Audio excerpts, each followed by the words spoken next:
അനുദിനം വർദ്ധിക്കുന്ന ഇന്ധനവിലയിൽ പൊറുതിമുട്ടുകയാണ് സാധാരണക്കാർ. ഇന്നും ഇന്ധനവില വർദ്ധിപ്പിച്ചു. പെട്രോളിന് 87 പൈസയും ഡീസലിന് 84 പൈസയുമാണ് വർദ്ധിപ്പിച്ചത്. 11 ദിവസത്തിനിടെ പെട്രോളിന് ലിറ്ററിന് 10 രൂപ 2 പൈസയും ഡീസലിന് 9 രൂപ 41 പൈസയുമാണ് കൂടിയത്. കോഴിക്കോട് നിന്ന് എസ് വിനേഷ് കുമാറിന്റെ റിപ്പോർട്ട് കാണാം. ഇന്ധനവില വീണ്ടും കുതിച്ചുയർന്നുകൊണ്ടിരിക്കുകയാണ്. എന്നും രാത്രിയിൽ ഇന്ധനവില വർദ്ധിക്കുന്ന ഒരു അവസ്ഥയാണുള്ളത്. ഇപ്പോ 114 രൂപ 52 പൈസയാണ് ഇപ്പൊ ഞാൻ നിൽക്കുന്ന ഈ കോഴിക്കോട് പെട്രോൾ പമ്പിലെ പെട്രോളിന്റെ വില.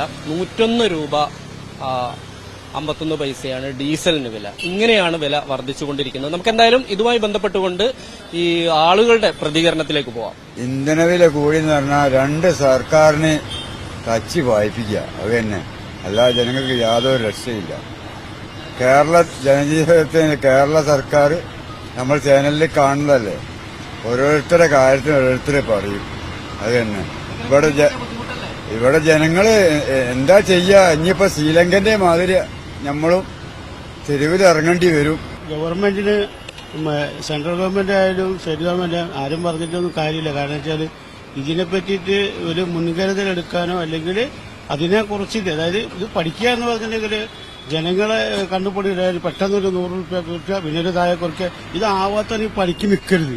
ഭരിക്കാന്ന് പറഞ്ഞാൽ വെറുതെ നാടകം കളിക്കല്ല. ജനങ്ങളിതുകൊണ്ട് അല്ലെങ്കിൽ തന്നെ പൊറുതിമുട്ടിരിക്കുകയാണ് ഇപ്പോ. കാരണം ഇപ്പൊ കൊറോണയും അതും ഇതൊക്കെ വന്നിട്ട് ജോലിയില്ല, സാധനത്തിനാണെങ്കിൽ വില കൂടുക, എല്ലാത്തിനെ കൊണ്ട് വരുന്ന ഒരു തന്നെയാണ്. ഇപ്പോ നമ്മളെ സംസ്ഥാന സർക്കാരാണെങ്കിൽ അതിനെ പറ്റിയിട്ട് ഒന്നും ചെയ്യുന്നില്ല. സമരം ചെയ്യാന്നല്ലാണ്ട് സമരം ചെയ്തിട്ട് എന്താ കാര്യമുള്ളത്?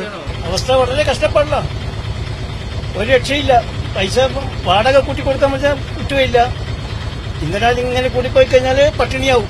ഇങ്ങനെ വലിയ ആശങ്ക തന്നെയാണ് ജനങ്ങൾ പങ്കുവെക്കുന്നത്. കാരണം ഇത് അനുദിനം ഇന്ധനവില വർദ്ധിച്ചുകൊണ്ടിരിക്കുന്നു, നിത്യോപയോഗ സാധനങ്ങളുടെ വില വർദ്ധിക്കുന്നു, എല്ലാ മേഖലയിലും വില വർധനയുണ്ടാകുന്നു. പക്ഷേ തങ്ങൾക്ക് അതിനനുസൃതമായ അല്ലെങ്കിൽ അതനുസരിച്ച് ഉള്ള വേതനം ജനങ്ങൾക്ക് ലഭിക്കുന്നില്ല. ഇപ്പൊ കൂലിപ്പണിക്കാരാണെങ്കിൽ ഇപ്പോൾ ലഭിക്കേണ്ട കൂലിയേക്കാൾ ഇരട്ടി ലഭിച്ചാൽ മാത്രമേ മുന്നോട്ട് പോകുള്ളൂ. ഇങ്ങനെ എല്ലാ മേഖലയിലും ആളുകൾക്ക് വലിയ തിരിച്ചടി ഉണ്ടാക്കിക്കൊണ്ട് ഇന്ധനവില വർദ്ധിക്കുകയാണ്. എന്ത് ചെയ്യും എന്നുള്ള അറിയില്ല എന്നുള്ളൊരു ഒരു ആശങ്ക തന്നെയാണ് ആളുകൾ രേഖപ്പെടുത്തുന്നത്. ക്യാമറാമാൻ ഷാഫിക്കൊപ്പം എസ് വിനേഷ് കുമാർ, ന്യൂസ് 18 കോഴിക്കോട്.